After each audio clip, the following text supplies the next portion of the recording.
សូមជម្រាបសួរមិត្តអ្នកស្ដាប់សំឡេងអង្គការបណ្ដុះបណ្ដាលនិងអភិវឌ្ឍជាទីគោរពនិងជាទីរាប់អានថ្ងៃនេះអង្គការបានលើកយកវេទិកាតុកមូលមកចាក់ផ្សាយជូនបងប្អូនស្ដាប់ដូចតទៅគាត់ថាគាត់មានអាយុតែ5ឆ្នាំគេសួរថាហាកើត1950ស្លាប់1955ហើយចុះហម៉េចបានមានអាយុតែ5ឆ្នាំអញ្ចឹងគាត់ថាប្រហែលឆ្នាំពីលើកមុនមកជាជីវិតវង្វេងអត់ដឹងអីទាំងអស់តែស្គាល់ជីវិតពិតនោះតែ5ឆ្នាំចុងក្រោយនោះទេណែពួកដែលវាកំពុងតែប្រឡាក់អាសវៈនៅក្នុងចិត្តនោះអាសវៈនោះវាគៀងតួញៀនគឺតួចិត្តនេះឲ្យចូលរួមជាមួយវាសបាយវុកវីទៅនឹងមានតែបញ្ញាទេដែលទៅប្រាប់តួញៀននោះថាអ្នកឯងកំពុងតែធ្វើនឹងគឺអាសវៈទេវាគៀកកកអ្នកឯងឲ្យទៅចូលចិត្តនឹងដល់ពេលយើងលេងអានឹងយូរទៅអាធម្មជាតិអាក្រក់នឹងអាសវៈនឹងវាដេកត្រាំក្នុងចិត្តយូរទៅពួកក្រុមធម៌ល្អមានមេត្តាករុណាមុទិតាឧបេក្ខាវាជាធម្មជាតិធម៌ខាងហ្នឹងវាស្ដើងវាមានតែកេះចិត្តនឹងបានមកអីទាញចិត្តអត់បានពួកក្រុមពួកម៉ាក់វាអាខាងចូលចិត្តលេងបៀចូលចិត្តជំនាញនេះចូលចិត្តផឹកស្រាលោភៈទោសៈមោហៈហ្នឹងវាគ្នាច្រើនទាញទៅបាត់ដល់តែពេលអញ្ចឹងចិត្តមិនដែលមានឱកាសឯណាតួញៀនមិនដែលមានឱកាសបញ្យល់ដោយបញ្ញាណាឲ្យដឹងឲ្យរួចខ្លួនណាដល់ពេលយើងវិបស្សនាទៅឃើញតួចិត្តរបស់យើងឡើងវិញមិនដឹងថាអូចិត្តទៅវក់វីហ្នឹងគឺដោយសារក្រុមអាសវៈអាក្រក់ហ្នឹងតើដែលលួងលោមតួញៀនហ្នឹងឲ្យទៅធ្វើអំពើអាក្រក់ទាំងអស់តាមពិតញៀនជាធម្មជាតិដឹងគ្មានទាំងសោយផងសោយគឺវេទនាទេហើយវេទនាគឺវេទនាចិត្តសឹកទេមិនមែនតួចិត្តទេ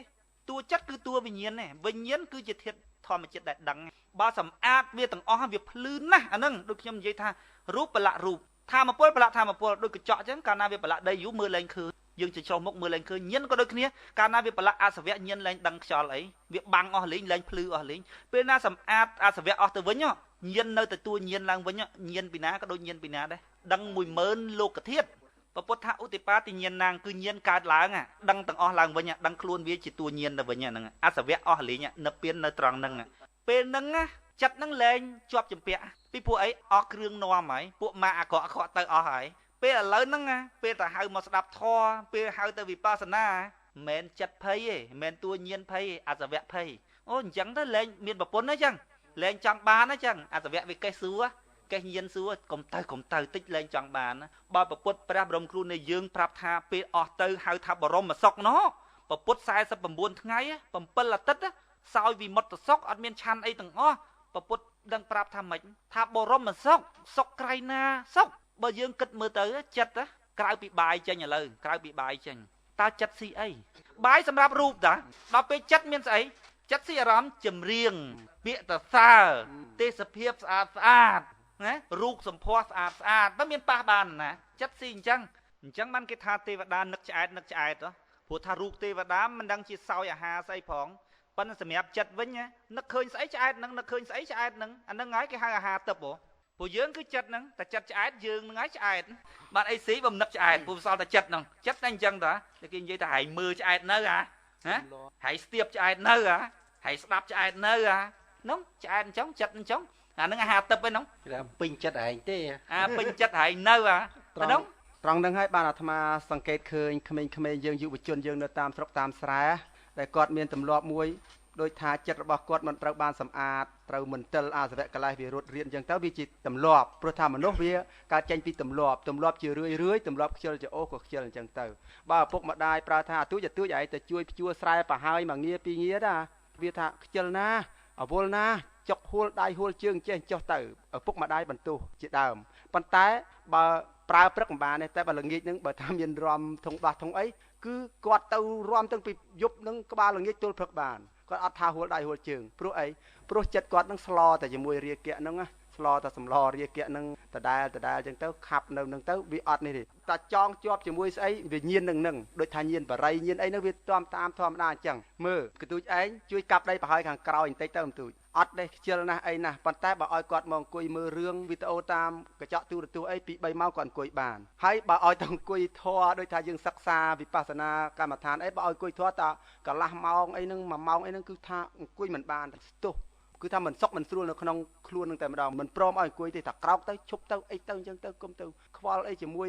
ការប្រណិប័តតឹងរឹងអីចឹងណាប៉ុន្តែបើឲ្យគាត់អង្គុយមើលល្ខោនមើលកូនមើលទូទស្សន៍មើលទៅគាត់អង្គុយអត់កម្រើកបបានគាត់អង្គុយមើលបានរាប់មករាប់អីព្រោះអីព្រោះចិត្តវាចងភ្ជាប់ ជាមួយនឹងអារាគៈនឹងអាចំណៃរបស់ចិត្តអារម្មណ៍រាគៈអីអស់ហ្នឹងរាគៈមានន័យថាតាការត្រេកតាអាលអីជាមួយអស់ហ្នឹងវារឿយមកហើយសន្សំយូរទៅវាទៅជាទម្លាប់ផ្នត់កំណត់ចិត្តហ្នឹងទៅតែទោះបីជាយ៉ាងណាក៏ដោយដូចញោមលើកបំបញ្ញមកអញ្ចឹងនៅក្នុងគំនិតអាត្មាមានការលើកទឹកចិត្តមកដែរដោយព្រះពុទ្ធបានបង្រៀនថាមនាលភិក្ខុទាំងឡាយអ្នកសុខចិត្តត្រាច់ទៅតែឯងចោះបើលើពិភពលោកនេះគ្មានកល្យាណមិត្តត្រាច់ទៅជាមួយទេព្រះអង្គថាត្រាច់ទៅតែឯងទៅមនាលភិក្ខុបើគ្មានកល្យាណមិត្តត្រាច់ទៅជាមួយទេត្រាច់ទៅតែឯងនឹងយ៉ាងម៉េចត្រាច់ទៅតែឯងដូចកុយរមាសមានខ្នាយតែមួយអញ្ចឹងទៅហើយគឺមិនបាច់ចាំពីរទេបើគ្មានកល្យាណមិត្តមានន័យថាមានន័យត្រាច់ទៅតែឯងមានន័យថាធ្វើតែឯងនិយាយតែឯងគិតតែឯងបើអត់កល្យាណមិត្តទេសុខចិត្តគិតតែឯងបើគិតជាមួយក្រុមបើថាពិភពលោកឧទាហរណ៍សិតចោលហើយយើងទៅគិតចូលរួមមិនកើតដូច្នេះបានអាត្មាសម្រេចចិត្តមកចូលរួមជាមួយអង្គការញោមក្នុងន័យនឹងដែរញោមមិញនឹងចេះតែដេញអាត្មារឿងហ្នឹងមកដេញថាសុខចិត្តត្រាច់នៅតែឯងបើគ្មានណាគ្រប់គ្រងខ្លួនឯងយើងគិតថាយីអានឹងមានអ្នកនឹងមានអ្នកដឹងហើយទិដ្ឋិដឹងហើយទៅទាំងកំរោល4ជ្រុងទៅទាំងទូលដុំស្បោងលមុខទៅអត់មានមើលពលឺព្រះអាទិត្យឃើញដឹងតែសិក្សាទៅដូចអត់មានជាស្អីហងដូចមានសន្តិភាពក្នុងខ្លួនអាត្មាក៏គិតខ្លួនឯងក៏មិនមែនជាមនុស្សមានអ្នកទិដ្ឋិតណ្ហាណាស់ណាដែរស្ដាប់គេស្ដាប់ឯងដែរប៉ុន្តែបើថាមកធ្វើកិច្ចការមួយដែលគិតថាជួយសង្គមអញ្ចឹងចាស់ណាជួយសង្គមអញ្ចឹងហើយបើនៅមានការរិះគន់តិចតួចអាត្មាក៏មិនមានការចាប់អារម្មណ៍ទេនៅតែក្រំញញឹមនៅតែនិមន្តមកតាមយោមជើងអញ្ចឹងបានថាមនុស្សយើងវាកើតចេញពីទម្លាប់តែទម្លាប់យូរទៅវាទៅជាអចិន្ត្រៃយ៍คล้ายទៅជាប្រពៃណីអភិរក្សប្រពៃណីយូរទៅคล้ายទៅជាសាសនាហើយคล้ายទៅជាវប្បធម៌ហើយដល់ទៅពេលទៅគោរពប្រពៃណីវប្បធម៌ទាំងល្ងងបើយើងជាគ្រឹះសាសនិកឧទាហរណ៍ព្រះយេស៊ូវសម្ដែងការបង្រៀនដំណើរសុខទុក្ខអីមកអញ្ចឹងព្រះអង្គបង្រៀនថាឲ្យសត្វលោកចេះស្រឡាញ់គ្នានឹងគ្នាដើម្បីឲ្យកើតសន្តិភាពគឺព្រះអង្គបានផ្សាយសេចក្តីស្រឡាញ់ការសគត់របស់ព្រះអង្គជានិមិត្តរូបនៃការបរិច្ចាគសេចក្តីស្រឡាញ់អញ្ចឹងទៅណានិមិត្តនៃការលះបង់ឲ្យសត្វលោកចេះស្រឡាញ់គ្នាប៉ុន្តែដល់ពេលយើងទៅប្រណិប័តប្រពៃណីជំនាញទម្លាប់ហ្នឹងសាសនាហ្នឹងទាំងមិនដឹងយ៉ាងម៉េចទេអាត្មាមិនហ៊ានចោទដែរប៉ុន្តែពេលមើលទូរទស្សន៍ខ្លះឯកសារខ្លះគឺបុគ្គលខ្លះចង់ធ្វើតាមព្រះពេកចាប់ឲ្យគេឆ្កាងដៃឆ្កាងជើងបោះដៃគោលបោះអីអញ្ចឹងទៅតើវាចាំងម៉េចប្រពៃណីទំនៀមទម្លាប់ហ្នឹងយើងទៅជាខ្ញុំកញ្ជះនៃសាសនាហ្នឹងយើងចង់និយាយថាមនុស្សហ្នឹងអត់យល់អំពីអត្តន័យសាសនាហងដូចគ្នាដែរពុទ្ធសាសនិកក៏មាននៅភ្នំឈើកាច់នៅបាត់ដំបងភ្នំស្អីដតីភ្នំអាណន់អីនេះសិតតែដុតខ្លួនដើម្បីបូជាព្រះទៅកើតនិព្វានជាមួយព្រះពុទ្ធតើព្រះពុទ្ធបានបង្រៀនអញ្ចឹងដែរអីបើចង់បាននិព្វានដុតខ្លួនងាយហ្នឹងវាស្រួលណាស់ហើយខ្លះធ្វើបន់ប្រពៃណីទំនៀមទម្លាប់ដោយថាធ្វើបុតពុទ្ធាពិសេសស្រាប់តែធ្វើទៅក៏តែងខ្លួនឯងធ្វើជាយៈជាមាដូចជាអសូរកាយហក់ទៅកំឡាស្រែកបទុសរាយនឹងពុទ្ធបដិមាធ្វើស្ទល់ធ្វើឆាវអញ្ចឹងតើនឹងជាអំពើល្ងងខ្លៅដែរឬយ៉ាងម៉េចអានឹងបានថាយើងខ្លាយទៅជាខ្ញុំកញ្ចក់ទៅជាទាសកនៃទំនៀមទម្លាប់នៃប្រពៃណីអស់ហើយតាមពិតពុទ្ធគ្មានបង្រៀនឲ្យយើងទៅធ្វើដូចយ៉ាងទេទៅជេរប្រមាថស្រស់អញ្ចឹងនឹងឯងដែលអាត្មាថាយើងមិនត្រូវធ្វើខ្លួនឲ្យខ្លាចជាខ្ញុំកញ្ចក់នៃវប្បធម៌ប្រពៃណីទំនៀមទម្លាប់សាសនានោះទេដូចជាការទៅស្លាប់ខ្លួនអោបគ្រាប់បែកអីដើម្បីឲ្យទិសជាមួយនឹងព្រះអីអស់ហ្នឹងអាត្មាគិតថាយើងដូចជាបកគលខ្លួនយើងទៅឲ្យប្រពៃណីទំនៀមទម្លាប់ទាំងអស់មានខ្លះធ្វើហារាគិរីចាក់សម្លាប់ខ្លួនមុខព្រះអាទិទេពអីទៅទៀតតើដើម្បីអ្វីបូជាយ៉ាញ់អីហ្នឹងតើដើម្បីអ្វីមិនសិតតែជាសេចក្តីវង្វេងល្ងឹតល្ងល់ទេហើយខ្ញុំសូមកាត់ដោយគុណបន្តិចត្រង់ថាបញ្ហានេះវាមិនសូវកើតមានច្រើនទេចំពោះសង្គមខ្មែរយើងប្រហែលជាកើតមានចំពោះជនជាតិមកចង់និយាយពិភពលោកទាំងអស់ឃើញចឹងខ្ញុំថាដោយគុណគួរតែឲ្យអ្វីដែលជាប្រយោជន៍សម្រាប់សង្គមខ្មែរយើងច្រើនជាងព្រោះថាឥឡូវហ្នឹងខ្មែរយើងបានឆ្លងផុតអានោះហើយបើសិនណាជាបដិគុណមានសង្ឃដីកាអំពីហ្នឹងមនុស្សសាមញ្ញដែលកំពុងតែវក់វីឆ្លក់វែងក្នុងសង្គមខ្មែរហ្នឹងក៏គាត់មើលឃើញថានោះខុសដែរគាត់សោចដែរឥឡូវឆ្លៀតឱកាសនឹងតិចក្នុងនាមបដិគុណជាអ្នកត្រួតត្រងពធខ្ញុំចង់សូមសេចក្តីបំភ្លឺពីបដិគុណខ្លះត្រង់ចំណុចដែលបដិគុណមានសង្ឃដីកាថាបើនៅលើលោកហ្នឹងវាអត់មានកល្យាណមិត្តជាបណ្ឌិតណោះនៅជាមួយគួរតែត្រាច់ចោទៅតែឯងចោះកុំធ្វើជាទីគាប់ចិត្តរបស់បុគ្គលពាលត្រង់ចំណុចហ្នឹងខ្ញុំសប្ងៃកំពុងតែប្រទះបញ្ហាច្រើនខ្ញុំចង់សូមសេចក្តីបំភ្លឺពីបដិគុណថាខ្ញុំគួរទៅផ្លូវណាដូចជាការសម្រេចចិត្តរបស់ខ្ញុំក្នុងការយកពធមកលោកឡំជាមួយនឹងជីវិតជាពិសេសគឺជីវិតនយោបាយពីព្រោះខ្ញុំសម្គាល់ថាជីវិតនយោបាយដែលប្រឆាចពធនឹងហើយដែលនយោបាយកលាប់ចាក់នយោបាយកាប់សម្លាប់គ្នា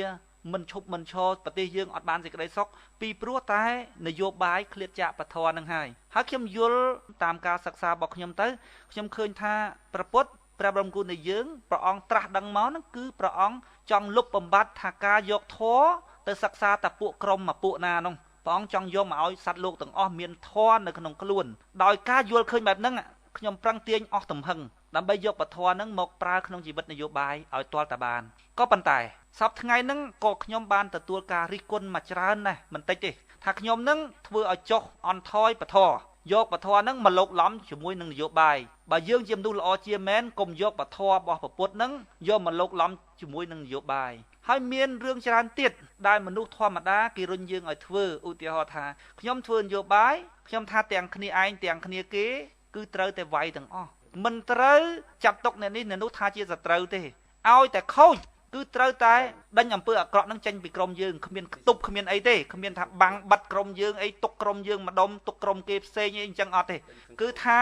យើងត្រូវតែកម្ចាត់អំពើអាក្រក់នឹងចេញពីសង្គមទស្សនៈបែបហ្នឹងក៏មិនត្រូវបានការគ្រប់គ្រងក្នុងចំណោមមនុស្សមួយចំនួនធំដែរគេថាអត់ទេក្រុមយើងត្រូវតែទុកវាសិនកុំបាត់បាំងគ្នាសិនទៅឈ្នះមួយសិនខ្ញុំធ្វើបដិវត្តផ្នត់គំនិតច្រើនយ៉ាងណាស់ដូចជាការធ្វើនយោបាយឲ្យរាជជឿខ្ញុំលុបបំបត្តិរឿងហ្នឹងដោយធ្វើនយោបាយឲ្យរាជយល់ប្រជាពលរដ្ឋខ្មែរត្រូវបានគេបង្រៀនឲ្យធ្វើនយោបាយដោយគិតប្រយោជន៍ផ្ទាល់ខ្លួនជាគោលថាហែងឃើញហែងចូលក្នុងគណៈបកហ្នឹងបានអីហែងទៅគណៈបកនោះបានអីហែងឃើញហែងចូលអាទូចហ្នឹងមានបានអីបើហែងចង់ចូលនយោបាយដែរហែងទៅអាធំទៅវាសិតតែរឿងប្រយោជន៍ផ្ទាល់ខ្លួនជាគោលហ្នឹងពីពួកគេគិតថាវាចូលអាទូចហ្នឹងវាគ្រាន់បានប្រយោជន៍ណាផ្ទាល់ខ្លួនហ្នឹងចំណែកយើងធ្វើនយោបាយយកប្រយោជន៍រួមជាគោលពេលណានិយាយគ្នាសូមយកប្រយោជន៍រួមជាគោលបើនិយាយពីប្រយោជន៍ផ្ទាល់ខ្លួនវាអត់ត្រូវគ្នាទេវាប្រកាសជាខាតមែនបើសិនណាជាយើងគិតប្រយោជន៍ផ្ទាល់ខ្លួនក្នុងរឿងហ្នឹងប៉ុន្តែយើងធ្វើប្រយោជន៍រួមជាគោលអញ្ចឹងក៏វានៅមានការរិះគន់ដែរថាតើខ្ញុំគួរតែជ្រើសរើសផ្លូវណាឬមួយទម្លាក់ផ្លូវដែលខ្ញុំយល់ថាត្រឹមត្រូវដើម្បីធ្វើជាទីគាប់ចិត្តនៃមនុស្សទាំងឡាយដែលខ្ញុំយល់ថាមិនត្រូវឬមួយខ្ញុំត្រូវត្រាច់ចោលតែឯងព្រះគុណជួយឲ្យយោបល់ឲ្យដំបូងមានខ្ញុំមើលថាតើខ្ញុំគួរជ្រើសរើសផ្លូវណាដើម្បីអនុវត្តឬមួយទម្លាក់គំនិតដែលខ្លួនយល់ថាត្រូវខ្ញុំមិនហ៊ានថាត្រូវទេណាគ្រាន់តែខ្ញុំយល់ថាវាត្រូវមិនដឹងជាអវិជ្ជារបស់ខ្ញុំមិនស្រួលបែបខុសក៏មិនដឹងប៉ុន្តែខ្ញុំយល់ថាត្រូវខ្ញុំយល់ថាទង្វើរបស់គេខុសខ្ញុំគួរតែទម្លាក់អ្វីដែលខ្ញុំយល់ថាត្រូវរួចទៅចាប់យកអ្វីដែលខ្ញុំយល់ថាខុសឬក៏ខ្ញុំទាញតែអានឹងទៅតាមផ្លូវតែឯងដូចគុណមានសង្ឃនិកាមិញថាបើគ្មានកល្យាណមិត្តទេគួរត្រាច់ទៅតែឯងទៅឬក៏យ៉ាងណាតាមពិតទៅសម្រាប់អាត្មាភាពអាត្មាដឹងខ្លួនឯងថាការអធិដ្ឋានតាំងចិត្តរបស់អាត្មាភាពមិនបានមើងម៉ាត់មមទាំដូចដល់ញោមផងញោមសួរនេះគ្រាន់តែជាប្រស្នាមកកាន់អាត្មានោះទេប៉ុន្តែអាត្មាក៏អាចដឹងបានដែរថាញោមដែលកំពុងធ្វើរាល់ថ្ងៃហ្នឹងគឺញោមកំពុងតែធ្វើតែឯងហើយហ្នឹងហើយដែលហៅថាធ្វើតែឯងនិយាយតែឯងគិតតែឯងត្រាច់ទៅតែឯងកំពុងធ្វើហើយនេះដែលគេទាញថាខុសទេធ្វើនឹងនយោបាយជាមួយធម៌អញ្ចឹងខុសទេកុំធ្វើអញ្ចឹងញោមនៅតែធ្វើ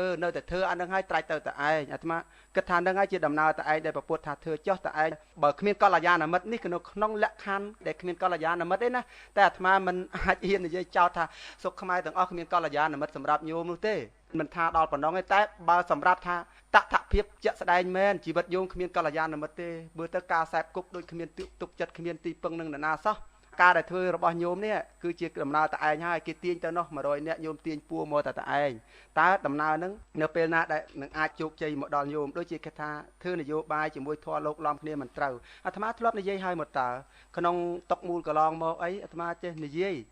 នេះក៏មិនមែននឹកឃើញថាដល់ខ្លួនឯងដែរពិចារណាចាក់ធ្លុះតាមដំណើរហ្នឹងហើយក៏មានជាតម្រុយតម្រាស់របស់អ្នកប្រាជ្ញលោកតសេលោកបញ្យល់ប្រាប់មកជាដើមដែរហើយនឹងតាមដំណើរពធតើអ្នកវិទ្យាសាស្ត្រក្តីអ្នកអក្សរសាស្ត្រក្តីអ្នកសេដ្ឋកិច្ចក្តីអ្នកសាសនាក្តីអ្នកនយោបាយក្តីត្រូវតែមានធម៌បើមិនមានធម៌ទេវិទ្យាសាស្ត្រសេដ្ឋកិច្ចអ្វីអស់ទាំងនឹងតើបង្កើតមកដើម្បីអ្វីមកដើម្បីនឹងខ្ទេចខ្ទីផែនដីដដែលទេនេះរឿងនឹងដោយពិតជាក់ស្ដែងស្រុកយើងប្រហែលជាអ្នកនយោបាយកន្លងមកអត់ធម៌ហើយបានជាចៃដន្យរហូតសម្រាប់ប្រជាពលរដ្ឋឯរាប់លានអ្នកនោះនោះឯងរិទ្ធគុណសិក្សាអំពីពធហេតុអ្វីបានរិទ្ធគុណថាប្រហែលរិទ្ធគុណមិនច្បាស់កន្លែងហ្នឹងអាត្មាច្បាស់ថាអត់ធម៌ហើយបានគាត់សម្លាប់ប៉ុន្តែដោយថានិយាយប្រហែលនេះវាគ្រាន់តែថាជាករណីទូទៅអញ្ចឹងចុះមិនចង់ដាក់ទម្ងន់ខ្លាំងពេកប្រហែលមួយទៀតរិទ្ធគុណមិញមានសង្ឃដីកាថាមិនដឹងជាថ្ងៃណាទេបានជោគជ័យមកដល់ខ្លួនត្រង់ចំណុចហ្នឹងខ្ញុំចង់សួររិទ្ធគុណចំណែកខ្ញុំវិញខ្ញុំបានកំណត់ជោគជ័យរួចទៅហើយដោយខ្ញុំប្រើពាក្យថាខ្ញុំធ្វើយកតែបុណ្យ ពេលដែលខ្ញុំមានចេតនាតាំងពីខ្ញុំដេកមិនទាន់ចេញជាសកម្មភាពនោះគ្រាន់តែខ្ញុំដេកនៅក្នុងផ្ទះគិតចេតនាចង់ជួយគេខ្ញុំគិតថាលំដាប់នៃបុណ្យរបស់ខ្ញុំបានរួចហើយជោគជ័យរបស់ខ្ញុំបានរួចហើយនៅតែជោគជ័យសម្រាប់ប្រជាពលរដ្ឋទេអញ្ចឹងដូចគុណមានសង្ឃដីកាមិញថាមិនដឹងជាថ្ងៃណាបានជោគជ័យដល់ខ្លួនញោមទេខ្ញុំថាជោគជ័យសម្រាប់ខ្ញុំរួចហើយនៅតែជោគជ័យសម្រាប់ប្រជាពលរដ្ឋទេត្រង់ហ្នឹងដែលខ្ញុំឃើញប្រជាពលរដ្ឋនិយាយថាលោកវាសនាហ្នឹងខ្ញុំប្រាប់រឹងណាថាកុំឲ្យបង្កើតគណៈបកឥឡូវបង្កើតគណៈបកឃើញបរាជ័យមែនអត់ខ្ញុំចេះតែសើចខ្ញុំថាខ្ញុំបរាជ័យគាត់បរាជ័យខ្ញុំមើលវាមិនឃើញថាខ្ញុំបរាជ័យសោះឃើញតែគាត់បរាជ័យណាហើយលើបដេគុណមានសង្ឃដីកាមិញថាមិនដឹងជាថ្ងៃណាទេបានជោគជ័យដល់ខ្លួនញោមខ្ញុំថាកន្លែងហ្នឹងដូចគុណយល់យ៉ាងម៉េចកន្លែងហ្នឹងតាមពិតញោមចេះដេញចាប់បំណងអាត្មានិយាយនេះក៏អាត្មាមិនសំដៅថាចំពោះតែខ្លួនញោមទេពាក្យថាខ្លួនញោមនៅក្នុងនេះគឺវាកសោបទាំងអស់ហើយទាំងអាត្មាភាពទាំងប្រជាពលរដ្ឋទាំងអស់ប្រទេសទូទាំងប្រទេសតែម្ដងប៉ុន្តែត្រង់ដឹងថាញោមបានកំណត់យកជោគជ័យរបស់ខ្លួនអស់ហើយសូម្បីប្រោសញោមធ្លាប់និយាយថាប្រោសមនុស្សបានតែម្នាក់ក៏ជាដំណើរជោគជ័យដែរនឹងឯងដែលយើងមកចូលមកដល់អំពីជីវិតមានពាក្យមួយថាជីវិតគឺជាការតស៊ូទៅញោមព្យាយាមតទៅទៀតទៅញោមតើព្យាយាមនឹងយ៉ាងម៉េចញោមក៏ធ្លាប់និយាយមកហើយថាបើព្យាយាមឲ្យស្គាល់គោលដៅកុំយកក្បាលនឹងទៅបុកដុំថ្មភ្នំអរ៉ាល់វាមិនធ្លាយទេអញ្ចឹងព្យាយាមឲ្យមានគោលដៅពាក្យថាព្យាយាមនឹងគឺមានន័យថាគឺជាកម្លាំងចិត្តដែលវាឧបត្ថម្ភជំរុញមករឿយទៅមុខទៀតទៅមានន័យថាចាប់ផ្ដើមពីចំណុច0ដែលយើងគោលដៅរបស់យើងដើរទៅដល់100ពេលណាយើងព្យាយាមដើរបាន10ជំហានសេចក្តីព្យាយាមយើងមិនអត់ទេមិនមែនអត់ជោគជ័យក្នុង100ជំហានហ្នឹងទេបាន10ជំហានហើយតាព្យាយាមបាន10ជំហានជោគជ័យ10ជំហានញោមព្យាយាមបានដល់20ជំហាន30ជំហាន40ជំហាន50ជំហានឬរហូតដល់100ជំហានជោគជ័យជាស្ថាពរប៉ុន្តែបើមិនដល់100ជំហានទេត្រឹម50ជំហានក៏ជោគជ័យការតស៊ូរបស់ញោមគឺថាធាតុតស៊ូវាធ្លាក់ចូលទៅក្នុងចិត្តប៉ុណ្ណឹងបើដើរដោយសេចក្តីព្យាយាមបាន30ជំហានគឺធ្លាក់ធាតុព្យាយាមនឹងចូលទៅក្នុងចិត្ត30ជំហានទៅហើយបើដើរបាន40 50 60ធ្លាក់ធាតុព្យាយាម40 50 60នឹងចូលទៅក្នុងចិត្តរបស់យើងទៅបើដើរបានប្រមាណគឺធ្លាក់ចូលប៉ុណ្ណឹងអាត្រង់នឹងឯងហើយដែលជាដំណើរជោគជ័យជាជំហាននោះត្រង់ហ្នឹងទោះបីបើធ្វើកិច្ចការខាងក្រៅចង់ជួយគេសង្គ្រោះមិនបានក៏ដោយប៉ុន្តែអាការតស៊ូរបស់យើងតាមដំណើរហ្នឹងគឺធ្លាក់អំពើល្អធ្លាក់ធាតុព្យាយាមធ្លាក់ការតស៊ូចូលក្នុងចិត្តដែលធ្វើឲ្យកម្លាំងចិត្តយើងកាន់តែរឹងមាំកាន់តែខ្លាំងក្លានេះឯងគឺជាទម្លាប់នៃការដែលមនុស្សត្រូវតែខំបំពេញបារមីនៃការព្យាយាមនឹងដើម្បីធ្វើឲ្យបានជោគជ័យនៅក្នុងកិច្ចការអ្វីទៀតទោះបីថាបើញោមមិនធ្វើជាកិច្ចការបកក៏ដោយទោះបីថាខ្ញុំធ្វើកិច្ចការណាក៏ត្រូវតែញោមត្រូវការតស៊ូនិងព្យាយាមនឹងដែរញោមបានកំណត់ហើយថាប្រោសសត្វលោកបានតែម្នាក់ប្រោសប្រជាពលរដ្ឋបានតែម្នាក់2នាក់ក៏កំណត់ថាជាជំហាននៃការតស៊ូរបស់ញោមហើយអញ្ចឹងបានថានៅក្នុងស្រុកខ្មែរយើងក៏ដូចគ្នាប្រជាពលរដ្ឋនៅស្រុកខ្មែរយើងជំហានដែលគាត់តស៊ូអាត្មានឹកឃើញចាំទៅដល់ញោមឧបាសកសុកឧបាសកសនដែលជីដូនជីតាខាងអាត្មានៅឯស្រុកអារ៉ាល់កាលពីសម័យសង្គ្រាមអាមេរិកកាំងលន់ណុលខ្មែរក្រហមហ្នឹងគាត់បានបញ្ជូនកូនគាត់ឲ្យចេញទៅច្បាំងទាំងទឹកមុខញញឹមដោយមានពាក្យគេឃោសនាថាយើងដេញចក្រពត្តិអាមេរិកឈ្លានពានប្រទេសយើងអីចឹងទៅគេថាចាក់រុនតែតអាមេរិកកាំងដេញច្បាំងឲ្យវាទៅស្រុកវិញវាមកឈ្លានពានយើងអញ្ចឹងគាត់បានបញ្ជូនកូនទៅទាំងញញឹមគាត់និយាយថាតស៊ូឡើងកូនដល់កុំឲ្យគេឈ្លានពានទឹកដីយើងជាម្ចាស់ផ្ទះរបស់យើងកូនរបស់គាត់បានចេញទៅច្បាំងទៅគាត់បានទៅសូននំបាយតណាបតូចហាលឲ្យក្រៀមឲ្យស្វិតទុកក្នុងស្បោងវិចផ្ញើកូនថានេះជាម្ហូបក្រៀមកូនឯងទុកហូបហើយនេះជាបាយក្រៀមកូនឯងទុកហូបដល់ពេលណាដែលវាច្បាំងទៅ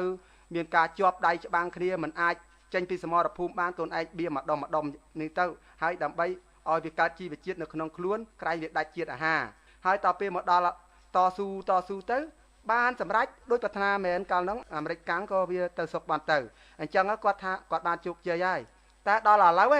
អាត្មាភាពកើតក្មេងសកលក្រោយដល់ពេលទៅជួបគាត់អាត្មាចេញមកនិយាយស្ដីអីក្នុងនាមសង្គមអញ្ចឹងគាត់ថាគុណអើយតស៊ូធ្វើអីកូនខ្ញុំកណាតស៊ូស្លាប់អស់ហើយ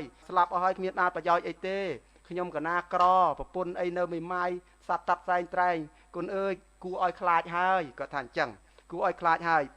ដល់អញ្ចឹងទៅអាត្មាសួរថាញោមតស៊ូដើម្បីអីណោះកាលនោះគេថាតស៊ូដេញចក្រពត្តិអាមេរិកឈ្លានពានសក្តិភូមិមូលធន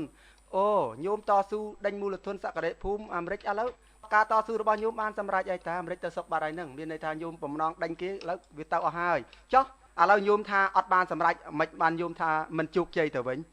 មិនជោគជ័យមិនបាទឥឡូវក្រីក្រទូរគតមានការដណ្ដើមយកដីគ្នាអីញែកអញ្ញាចបែកខ្ចាយសង្គមមិនសមបើមិនល្អជាអស់នេះមានបញ្ហានៅក្នុងសង្គមនេះគឺខ្ញុំកណាមិនពេញចិត្តទេកូនខ្ញុំកណាស្លាប់ហើយពីមុនញោមតស៊ូដើម្បីដេញបរទេសឈ្លានពានប៉ុន្តែញោមអត់មានដាក់គោលដៅថាតស៊ូដើម្បីទៅធ្វើប្រព័ន្ធប្រទេសជាតិមួយឲ្យស្អាតស្អំ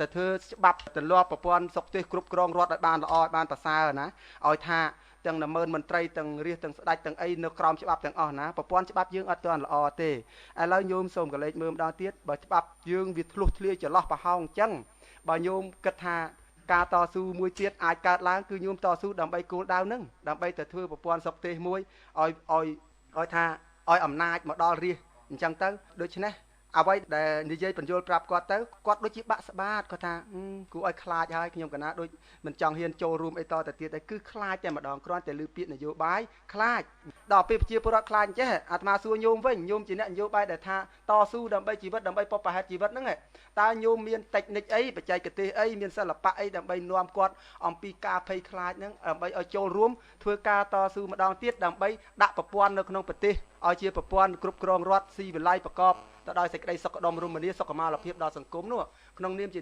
ញោមនយោបាយតើញោមមានអ្វីជាសំអាងនិយាយទៅគាត់បញ្យល់ប្រជាពលរដ្ឋដែលគាត់ខ្លាចអញ្ចឹងតើដើម្បីឲ្យគាត់មានការចូលរួមសូមញោមជួយមុននឹងឆ្លើយនឹងសំណួរប្តីគុណខ្ញុំចង់សួរប្តីគុណមុនសិនថាតើ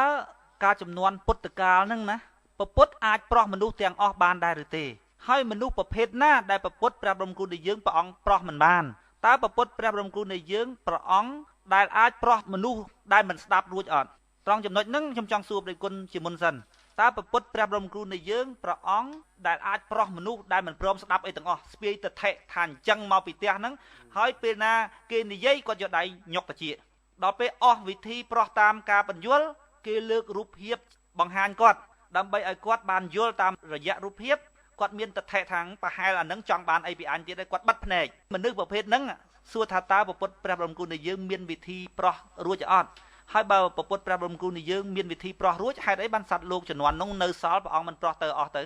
ៅខ្ញុំចង់សួរប្តីគុណត្រង់ចំណុចហ្នឹងសិនទើបខ្ញុំនិយាយពីរឿងការប្រោះសត្វលោកទាំងអស់ដែល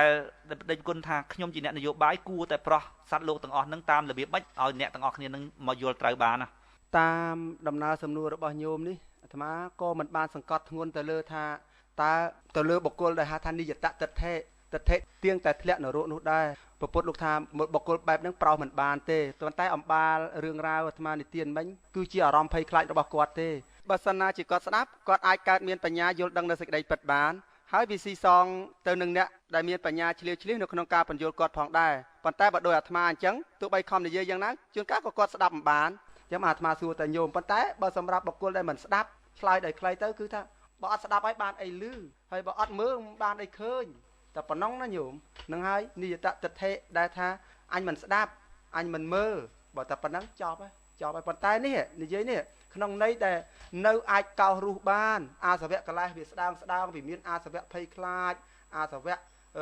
បាក់ស្បាតអញ្ចឹងតើលើកទឹកចិត្តយ៉ាងម៉េចបញ្យល់យ៉ាងម៉េចនេះបាទអាត្មាចង់ថាតិចនិចដែលញោមឲ្យធ្វើរាល់ថ្ងៃវាជាដំណើរទៅហើយអាត្មាយល់ថាដំណើរទៅហើយគេចេះតែស្ដាប់ញោមអញ្ចឹងហើយប៉ុន្តែវាមានការតិចតួចណាស់ដែលអារម្មណ៍ភ័យខ្លាចនៅគ្រប់សង្កត់ទាំងអាត្មាភាពទៀតសោតកើតជំងឺ stress សង្គ្រាមកើតច្រើនមកប្រជាពលរដ្ឋយើងកើតជំងឺផ្លូវចិត្តនឹងច្រើនណាស់ហើយដល់តែសង្គមនយោបាយនឹងបង្អូសបន្លាយតែអារឿងភ័យខ្លាចបង្ក្រាបគៀបស្កត់ធ្វើឲ្យគាត់កើតជំងឺរ៉ាំរ៉ៃហ្នឹងជំងឺរ៉ាំរ៉ៃផ្លូវចិត្តតាំងពីជំនាន់ពោតមកដល់ឥឡូវឃើញតែភ័យខ្លាចឯណាទៅសុខសន្តិភាពឯណាទៅសុខដុមរមនាផ្លូវចិត្តរាល់ថ្ងៃមិនជាក្រអីពេកទេមានបាយទឹកមានអីហូបអញ្ចឹងដែរមិនជាក្រអីពេកទេប៉ុន្តែរឿងបាយទឹកនេះណាបើដើម្បីទៅបញ្ចូលកាយព្រោះជីវិតមានកាយហើយនឹងចិត្តដើម្បីឲ្យដំណើរកាយនេះវាហូរទៅត្រូវបញ្ចូលគ្រាប់អង្គបញ្ចូលទឹកផឹកបញ្ចូលម្ហូបអាហារស៊ីហើយយើងពិតណាស់ថាសង្គមនៅក្រប៉ុន្តែក្រនៅមានបាយហូបដែរទេរាល់ថ្ងៃនោះវាអត់បាយហ្នឹងវាមានមួយចំនួនមួយភាគតូចតិចណានោះទេប៉ុន្ត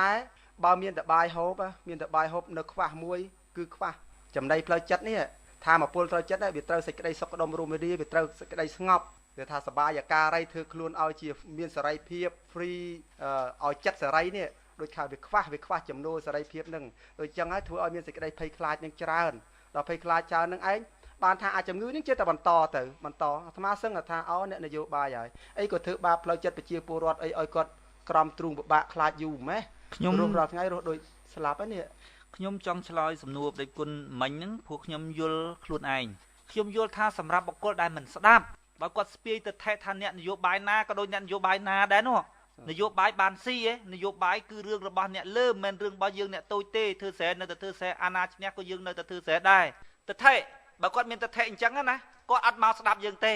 ហើយបើស្នាជាគាត់មកស្ដាប់ក៏មកស្ដាប់ជាមួយនឹងទៅថេអញ្ចឹងដែរស្ដាប់ចាំរកគំនិតអីពីអីការពារគំនិតរបស់គាត់វិញហ្នឹង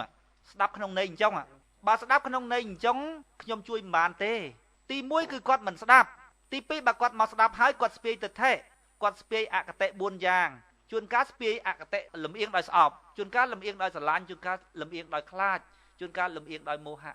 បើគាត់មិនទម្លាក់អកតេ4យ៉ាងនេះចេញទេប្រកាសជាជួយមិនបានមែនហ្នឹងណាខ្ញុំជួយអត់បានក៏ប៉ុន្តែបើគាត់មកស្ដាប់ហើយគាត់ដកអកតេ4យ៉ាងចេញវិញសំណួរប្តីគុណមិញខ្ញុំអាចដោះស្រាយរួចថាតើត្រូវធ្វើម៉េចជួយប្រជាពលរដ្ឋដែលគាត់បាក់ស្បាតគាត់ខ្លាចគាត់អស់ជំនឿនឹងអ្នកនយោបាយហ្នឹងឲ្យគាត់ជឿទុកចិត្តឡើងវិញបើគាត់មកអង្គុយស្ដាប់ថាតើធ្វើរបៀបម៉េចដើម្បីកុំឲ្យចាញ់បោកគេធ្វើរបៀបម៉េចឲ្យបានជាប្រយោជន៍គាត់មកស្ដាប់ដោយចិត្តចង់ណាដោយត្រង់ត្រាប់ពិតជាចង់រកផ្លូវចេញមែនណាជួយបានទាំងអស់អត់ចេះអសរមកតួក៏ដោយជួយបានខ្ញុំនឹងជួយបញ្យល់ថាម៉េចទី1បញ្យល់ឲ្យឃើញអំពីប្រយោជន៍ពួកមនុស្សភ្ជាប់នឹងប្រយោជន៍នឹងឯងមនុស្សភ្ជាប់នឹងប្រយោជន៍បើគាត់ស្គាល់ពីធម្មជាតិនៃចិត្តគាត់នឹងដឹងថាគាត់ត្រូវធ្វើប្រយោជន៍ចំពោះគាត់យ៉ាងម៉េចដែរព្រះពុទ្ធព្រះបរមគុណយើងដែលជាបុគ្គលត្រាស់ដឹងព្រះអង្គទ្រង់ត្រាស់ថាការធ្វើប្រយោជន៍សម្រាប់អ្នកដទៃនឹងគឺធ្វើប្រយោជន៍សម្រាប់ខ្លួនឯងហើយមិនមែនព្រះពុទ្ធអប់រំមិនមែនព្រះពុទ្ធបដៅតាមទស្សនវិជ្ជាទេព្រះអង្គដឹងដំណើរនៃចិត្តដូចខ្ញុំនិយាយមិញអញ្ចឹងថាពេលណាធ្វើសកម្មភាពអ្វីមួយដូចយើងលើកកណ្ដុងកាភ្លើងបាញ់ទៅមុខកណ្ដុងកាភ្លើងដូចកាភ្លើងអាបេអញ្ចឹងបាញ់ទៅមុខមនុស្សភាគច្រើនមើលតែអាកណ្ដុងទៅមុខនោះបាញ់ចំតបោកបាញ់ចំភ្នំបាញ់ចំទីដែលខ្លួនប្រាថ្នាអត់ប៉ុន្តែមិនបានដឹងថាពេលដែលកេះកាយទាំងទៅនោះអាកណ្ដុងខាងក្រោយនោះវាបុកមកកណ្ដាលទ្រូងចេតនាល្អជាមនោសុចរិតចិត្តនឹងបានបន់អាហ្នឹងធ្វើល្អចំពោះគេមានន័យថាចេតនាល្អចេតនាល្អមានន័យថាធ្វើប្រយោជន៍សម្រាប់ខ្លួនឯងព្រោះចិត្តរបស់ខ្លួនបានបន់ពេលណាខ្លួនមានមនោទុច្ចរិតចង់ធ្វើបាបអ្នកដទៃទោះបីសម្ដីនឹងផ្អែមល្ហែមសកម្មភាពការងារដូចជាជួយក៏ដោយប៉ុន្តែមនោទុច្ចរិតវាបាបទាំងអស់អាកណ្ដុងទៅខាងក្រៅនោះឃើញថាប្រមូលទ្រព្យសម្បត្តិពីគេមកស្មានតែបានណាស្មានបានជាប្រយោជន៍សម្រាប់ខ្លួនឯងណាតាមពិតខ្លួនសោមនស្សជាមួយនឹងសេចក្តីអាក្រក់សោះខ្លួនជាមមាញដែលសបាយនឹងភ្លើងសោះខ្លួនជាតកៅដែលសបាយនឹងលាមកសោះហ្នឹងបើបណ្ឌិតឃើញរបៀបហ្នឹងបណ្ឌិតឃើញខ្លាចបើឲ្យបណ្ឌិតទៅធ្វើបណ្ឌិតធ្វើយ៉ាងលំបាកធ្វើវាមិនកើតពិបាកចិត្តងាប់ណែដល់ពេលគាត់ស្គាល់ដំណើរនៃចិត្តអញ្ចឹងបានគាត់ដឹងថាពេលណាគាត់ងើបទៅសង្គ្រោះអ្នកដទៃហ្នឹងគឺជាការធ្វើបុណ្យហើយធ្វើបុណ្យចំពោះអ្នកដទៃហ្នឹងគឺធ្វើបុណ្យចំពោះខ្លួនឯងហើយបុណ្យក៏បានអានិសង្សក៏បានពេលដែលពួកភាវៈធរអាក្រក់រត់ចេញពីសង្គមខ្មែរដួងចិត្តខ្មែរម្នាក់ស្គាល់បុណ្យស្គាល់បាបស្គាល់អំពើល្អទៅវិញសង្គមគាត់មិនរីកចម្រើនសង្គមគាត់មិនរស់សុខស្រួលចេតនារបស់គាត់មនោសុចរិតបានបុណ្យអានិសង្សពីទង្វើរបស់គាត់គឺអំពើអាក្រក់រត់ចេញពីសង្គមគាត់បានសុខទៀតឃើញទេពេលណាគាត់សង្ងំសុខគាត់យល់ថាសុខគាត់សុខជាមួយនឹងសេចក្តីរត់គេចធ្លាក់អវិជ្ជាសវៈចូលទៅក្នុងចិត្តធ្លាក់ភាពល្ងងខ្លៅចូលទៅក្នុងចិត្តធ្លាក់ភាពភ័យខ្លាចអោបចូលទៅក្នុងចិត្តហើយគាត់យល់ថានឹងសុខឃើញទេគាត់សោមនស្សជាមួយនឹងទង្វើបែបហ្នឹងប្រជាពលរដ្ឋនៃប្រទេសគេដែលមិនបានអប់រំតាមពធផងនោះប៉ុន្តែផ្លូវរបស់គេត្រូវគេមិនចេះរស់នៅជាមួយនឹងការអត់សន្តិភាពផងហ្នឹងអត់សេរីភាពហ្នឹងអត់សេរីភាពគឺអត់ជីវិតឲ្យតបាយស៊ីអត់សេរីភាពដូចងាប់គេមិនចេះរស់ឃើញទេហើយយើងរស់បានឃើញទេគេសោមនស្សជាមួយនឹងសេចក្តីល្អចិត្តរបស់គេត្រូវការសេរីភាពជាចាំបាច់ឃើញទេដល់ពេលគេងើបដើម្បីសេរីភាពបំណងរបស់គេក៏ល្អមនោទ្វាររបស់គេក៏ល្អទីបំផុតអំពើអាក្រក់រត់ចេញពីសង្គមគេអានិសង្សខាងក្រៅក៏បានសេចក្តីអំពាវនាវរបស់អង្គការបណ្ដុះបណ្ដាលនិងអភិវឌ្ឍ TDO ដោយសារអង្គការយើងជួបវិបត្តិផ្នែកហិរញ្ញវត្ថុសម្រាប់ជួលវិទ្យុផ្សាយអង្គការយើងសូមអំពាវនាវដល់សប្បុរសជននិងបងប្អូនមិត្តអ្នកស្ដាប់ដែលបានគាំទ្រកម្មវិធីផ្សាយសូមមេត្តាជួយឧបត្ថម្ភជាថវិកាទោះតិចក្តីច្រើនក្តីតាមសទ្ធាព្រោះរយៈពេលកន្លងមកអង្គការយើងពុំដែលបានទទួលថវិកាពីបណ្ដាប្រទេសណាទេគឺបានតែពីសប្បុរសជនខ្មែរមួយចំនួនតូចតែប៉ុណ្ណោះ អង្គការយើងសង្ឃឹមថានឹងមានសប្បុរសជនជួយឧបត្ថម្ភដល់កម្មវិធីដើម្បីដំណើរការផ្សាយបន្តបើបងប្អូនមានបំណងជួយឧបត្ថម្ភដល់កម្មវិធីយើងសូមទំនាក់ទំនងតាមអាសយដ្ឋានផ្ទះលេខ 61A ផ្លូវ608 សង្កាត់បឹងកក់ 2 ខណ្ឌទួលគោក រាជធានីភ្នំពេញឬតាមទូរស័ព្ទលេខ 012 88 33 49 និងមួយខ្សែទៀត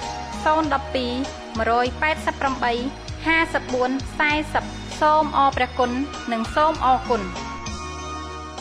ទីបំផុតអំពើអាក្រក់រត់ចេញពីសង្គមគេអានិសង្ឃខាងក្រៅក៏បានសូមសួរកាត់បន្តិចទៅញោមចុះបើគាត់និយាយថាសេរីភាពអីខ្ញុំមិនទាន់ត្រូវការដល់ប៉ុណ្ណឹងទេឥឡូវវាដូចជាល្មមបានហើយប៉ុណ្ណឹងបានហើយបើលោកឯងធ្វើនយោបាយមិនបាច់ចាំធ្វើអីទេគឺជួយសង្គមគេរាល់ថ្ងៃនឹងតែម្ដងទៅលោកមកនិយាយនឹងដូចជាការនិយាយយូរទៅដូចជាចង់ឲ្យគេគាំទ្រលោកឯងក្នុងនយោបាយតែម្ដងគាត់ចោទមកអញ្ចឹងអានឹងដែលខ្ញុំនិយាយថាស្ពាយទៅថេមកប្រទេសហ្នឹងស្ពាយថាអ្នកនយោបាយសឹកខូចហ្នឹងអានឹងមកផងរកអីពីអញហ្នឹងគាត់មិនតម្លាក់ទៅថេហ្នឹងសងស្ដាប់មិនយល់សូម្បីតែប្រពុតប្រាប់រំគ្រូនេះយើងនៅព្រះអង្គរត់ដែរហ្នឹងមនុស្សប្រភេទហ្នឹងព្រះអង្គប្រាប់ថាមូលតនិចអញ្ជិញហ្នឹងឲ្យនៅកដាលឲ្យមានចិត្តឧបេក្ខាដកអកតេ4យ៉ាងចេញពេលណាស្ដាប់ទៅអ្នកត្រេះរិះពិចារណាមើលឃើញថាជាប្រយោជន៍របស់អ្នកយកទៅតថាគតមិនឲ្យអ្នកជឿណាឲ្យមកស្ដាប់ឲ្យមកពិចារណាឲ្យមកយល់ពេលដែលយល់ហើយអ្នកកើតទំនុកចិត្តហើយបើអ្នកយល់ថាអ្នកនយោបាយណាក៏ដូចអ្នកនយោបាយណាអ្នកមិនព្រមតម្លាក់ទៅថេចោលសិនហ្នឹងស្ដាប់ពិចារណាមួយថាតើអ្វីដែលគេកំពុងធ្វើនោះវាជាប្រយោជន៍សម្រាប់អញឬក៏ជាប្រយោជន៍សម្រាប់អ្នកដទៃចុះបើគាត់ថាជួយគេតែម្ដងទៅមិនបាច់ចាំធ្វើនយោបាយអីទៀតជួយសង្គមរាល់ថ្ងៃហ្នឹងជួយជោគជួយចែវគ្នាទៅមុខទៅត្មងទៅគាត់មិនដឹងអំពីដំណើររីកចម្រើននៃការដឹកនាំប្រទេសការដឹកនាំប្រទេសដែលគេមានបទពិសោធន៍គេហៅថាសង្គមប្រជាធិបតេយ្យនោះណាគេមានគណៈបកដែលប្រកួតប្រជែងគ្នាក្នុងការដឹកនាំប្រទេសអញ្ចឹងហើយគាត់ចង់ឲ្យយើងទៅធ្វើគណៈបកឲ្យមានតែមួយគឺថាគណៈបកណាក៏ចូលរួមមួយគណៈបកហ្នឹងរបៀបដឹកនាំអញ្ចឹងអត់រីកចម្រើនហ្នឹងហើយចុះបើគាត់ខ្វះទាំងបញ្ញាផងគាត់បង្រៀនគេឲ្យគេធ្វើតាមគាត់ដែលបទពិសោធន៍សង្គមគេដតីគេថាសង្គមប្រជាធិបតេយ្យជាសង្គមដែលរាជាម្ចាស់ត្រូវមានគណៈបកប្រឆាំងមួយឬក៏ពីរឬក៏មានសង្គមស៊ីវិលចាំជួយអូសជួយទាញជួយរិះគន់ជួយអីគាត់អត់យល់អានឹងផងហើយគាត់ថាតើតរួបរวมគ្នាកសាងប្រទេសទៅគាត់វិលទៅរកអាសង្គមបុព្វកាលឡើងវិញសង្គមផ្ដាច់ការនឹងឡើងវិញដែលជាសង្គមបរាជ័យហើយគាត់គ្មានបញ្ញាក្នុងរឿងនឹងផងគាត់នាំគេឲ្យធ្វើដល់ពេលគេបញ្យល់គាត់មិនស្ដាប់មិនមើលរដ្ឋធម្មនុញ្ញយើងរដ្ឋធម្មនុញ្ញយើងគឺប្រទេសខ្មែរកាន់លទ្ធិប្រជាធិបតេយ្យសេរីពហុបកត្រូវមានបកទាំងអស់ដែលមានបកជាអ្នករិះគន់និងបកកសាងគណៈបកកសាងគឺកសាងទៅហើយគណៈបកមិនទាន់បានកសាងនឹងបង្ហាញអំពីវិធីក្នុងការចាត់ចែងភោគទ្រព្យក្នុងការចាត់ចែងធនធានរបស់ជាតិនឹងដើម្បីកសាងសង្គមឲ្យប្រជាពលរដ្ឋគាត់ស្ដាប់ថាបើគេកាន់ការងារប្រទេសជាតិគេកសាងរបៀបម៉េចហើយគាត់ចេះតែបំពេញគាត់ថាក្រមប្រឆាំងក្រមមិនទាន់បានកាន់អំណាចនឹងគ្មានឃើញកសាងអីសោះមិនបាច់យួននេះណាមិនបាច់បរទេសណាមកបំផ្លាញទេគាត់បំផ្លាញខ្លួនឯងហ្នឹងពីព្រោះទីណាមានអំពើអយុត្តិធម៌ទីនោះហើយមានចំនួនគាត់ចង់ឲ្យសង្គមគាត់សន្តិភាពប៉ុន្តែគាត់ធ្វើទៅរឿងចំនួនសង្គមរបស់គេត្រូវមានគណៈបកប្រឆាំងដែលជាក្រមមិនទាន់បានកម្មការហ្នឹងបង្ហាញអំពីវិធីក្នុងការដឹកនាំប្រទេសរបស់គេទៅប្រាប់ប្រជាពលរដ្ឋដើម្បីឲ្យប្រជាពលរដ្ឋគាំទ្រថាវិធីរបស់គេល្អគាត់ថាបើល្អមិនកុំកសាងឃើញទេមានពីណាធ្វើឲ្យឆ្លោះគាត់ធ្វើឲ្យឆ្លោះព្រោះអីគាត់បង្កើតអំពើអយុត្តិធម៌ក្នុងសង្គមពីព្រោះតាមដំណើរនៃការដឹកនាំប្រទេសតាមបែបប្រជាធិបតេយ្យនោះវាមិនមែនក្រមប្រឆាំងក្រមមិនទាន់បានកាន់អំណាចទៅកសាងទេណាហើយគាត់ដាក់តារបៀបប្រឡប់មកប្រជាពលរដ្ឋអញ្ចឹងហើយប្រជាពលរដ្ឋគាត់វែងទៅតាមនោះទៅអញ្ចឹងបានខ្ញុំតែងតែរកវិធី